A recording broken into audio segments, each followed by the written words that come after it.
But let's talk a little bit about occult initiation for a minute here, which seems like a crazy topic. So Joseph Weigel has written a really great book called Planet Thulkandra, Magic and Science in That Hideous Strength. And he's asked me to contribute a chapter on the interactions of this book with modern occultism.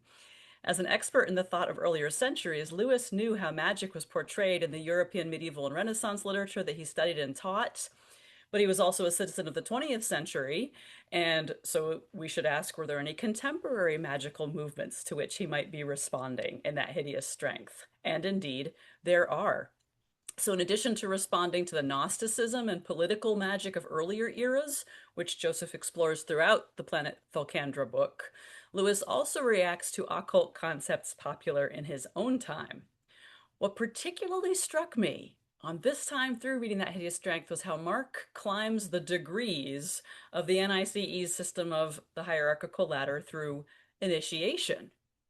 So when the story begins, Wither and Frost are the only full initiates. Later, Strake joins the company of adepts, and Frost selects Mark Studdock as his novice, who will be the next high-level initiate. And specifically, I noticed that Mark's initiation process follows the pattern of the Order of the Golden Dawn with uncanny exactness. And I was like, this is very weird. How could this be? This certainly couldn't be. It's got to just be me projecting something onto here that I want to see, right? Well, let's see. The pattern is the same in Freemasonry, the Fellowship of the Rosy Cross, and other orders. So this is the order of grades throughout the Golden Dawn. So if you're going to become initiate in the Order of the Golden Dawn, which I'm not here recommending, by the way, first of all, you have to become initiated as a neophyte, which is basically you're still outside, but you've been invited in, but you're still outside of the first order of the larger society. We see this when Curry includes Mark in We in the inner circle at Bracton, and the progressive element, Curry and his gang, and then Feverstone invites Mark to Bellberry. So he's still an outsider. He doesn't know any of the inner secrets of the NICE, but he's been invited to join. So it's the first permission to begin learning the secrets. And then throughout that hideous strength, there are three major stages of Mark's initiation. The first is his association with the human leaders. So he starts to be a member of the circle in the library. This is after he humiliates himself before Wither, he agrees to a lower salary, he writes the articles about the riot, etc. So he faces this temptation to Gnosticism, which is a theme throughout the novel that's not really on the surface, but you can see it if you dig into it, that Mark just has this ravenous desire to be inside and to know something that others don't know. And what is that secret knowledge that they're offering to him? Well, Philostrato and Strake say that it's resurrection. It's man becoming the son of man. It's the divine self being realized. Okay, so the equivalent in the Golden Dawn is this first order that has 4 grades. They're very much like school grades. You take different exams and learn certain knowledge and pass from one grade to another by means of ritual. Notice that the 3rd grade overall, the second within the first order, Theoricus, is associated with the element of air and with the moon. And so that popped out to me, Philostrato's speech about the moon being swept clean of organic life, and the moon being such an important symbol and an image throughout that hideous strength. Then we've got associations with the planets, Mercury and Venus. So I'm rereading the book and I'm asking all these questions like, what are the planets even matching? What is going on here? This seems like so exact. This is very strange. But let's keep going through the book. In the second order, Mark goes to another level of initiation, further inside, additional secrets, and this is marked by his communication with the head, his introduction to the head. And there are these really intense conversations when Philostrato asks, do you really mean to be truly at one with us or no? You are at the turning point of your career. Strake asks, do you really mean to join us? There is no turning back once you have set your hand to the plow. The head has sent for you.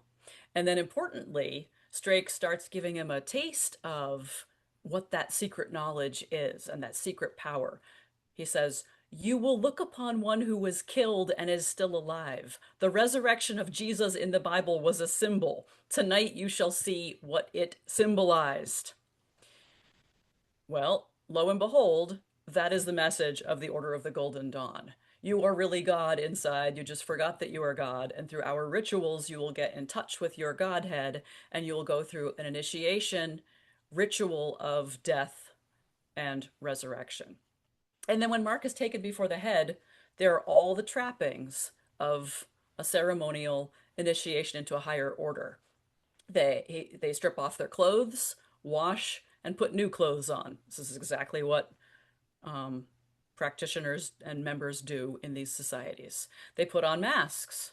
They subsume their individual identity under ceremonial vestments, dim the lights, change the atmosphere, observe a moment's silence, and then enter into an inner chamber where they bow and venerate an object or a being, and they have introductions, and there's a sense of horror and grandeur and mystery.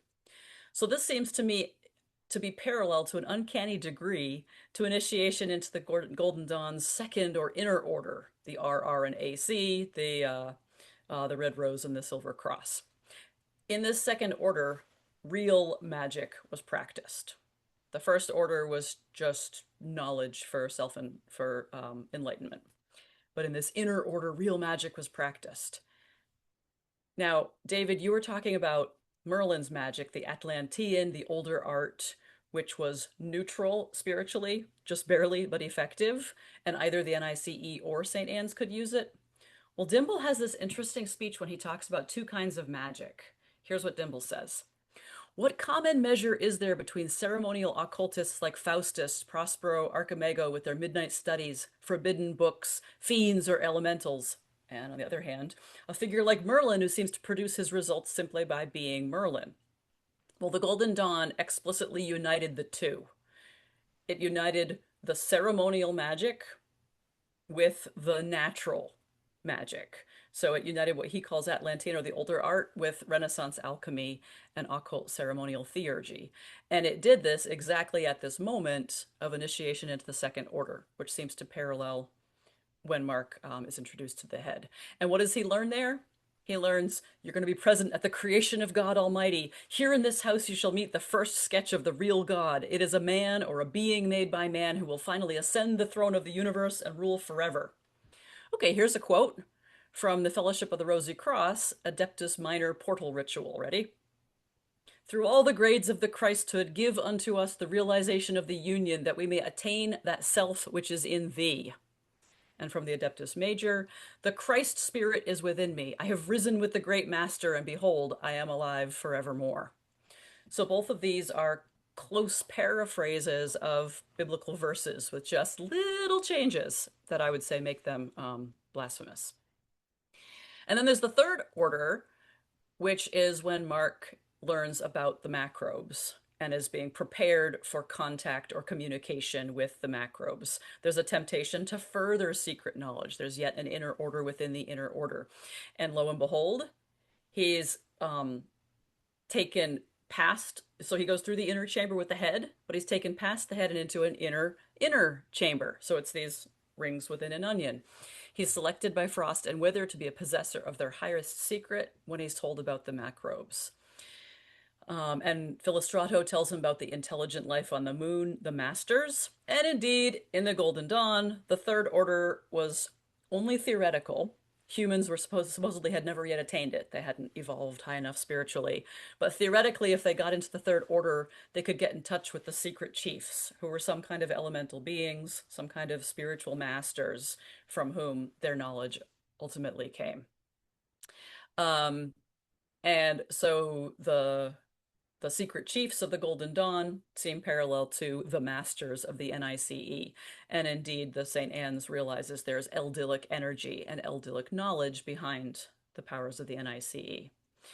And Mark's last initiation rituals are a complicated process to dehumanize him, to attempt to detach him from bodily life to fit him for this new spiritual life. That's when he's told to trample the crucifix, eat abominable food, dabble in dirt, perform obscenities, etc.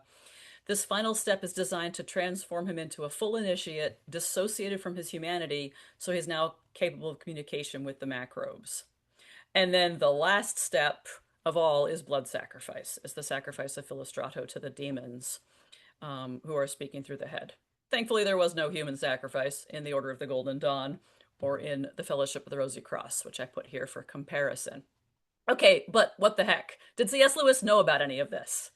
Like, I'm reading this, I'm like, this is too parallel, this is ridiculous, but Lewis couldn't know this, could he?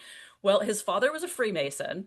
Maybe his dad told him that Freemasonry followed this same trifold structure because the Order of the Golden Dawn was founded by three Freemasons who took the structure from Masonry. I kind of doubt it, though. It doesn't seem like the sort of thing his father would communicate. Maybe he read books about the structure. He did meet Yeats and admired Yeats. Maybe he read books about the Golden Dawn through that connection. As Bob said in the chat, he did dabble in the occult before renouncing it, which I think mostly meant he read books about it and thought about it.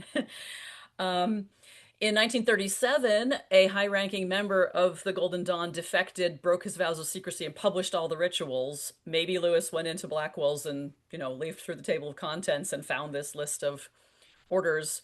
Or maybe Charles Williams told him.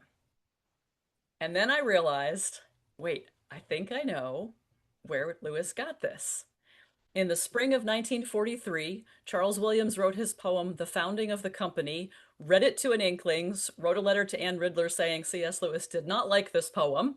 But guess what the poem is about? It's about Charles Williams's order, the Companions of the Coherence, and its three levels. A new company, they measured the angle of creation in 3 degrees. At the first station, the first order are those who practice exchange. Just naturally, the second order are those who do it consciously, and the third order are those who save each other's souls. And there are very few in that. So there we go. Williams shared this poem with the Inklings, and I'll bet that they debated it, and maybe Williams told Lewis that this is what magical orders do, and maybe Lewis was like, that's what I'm going to satirize in my evil occult order, the NICE, and warn my readers that this is a bad idea. So that's what I've got. Just trying out this idea. Seems like it's working, but I'd love to hear your feedback.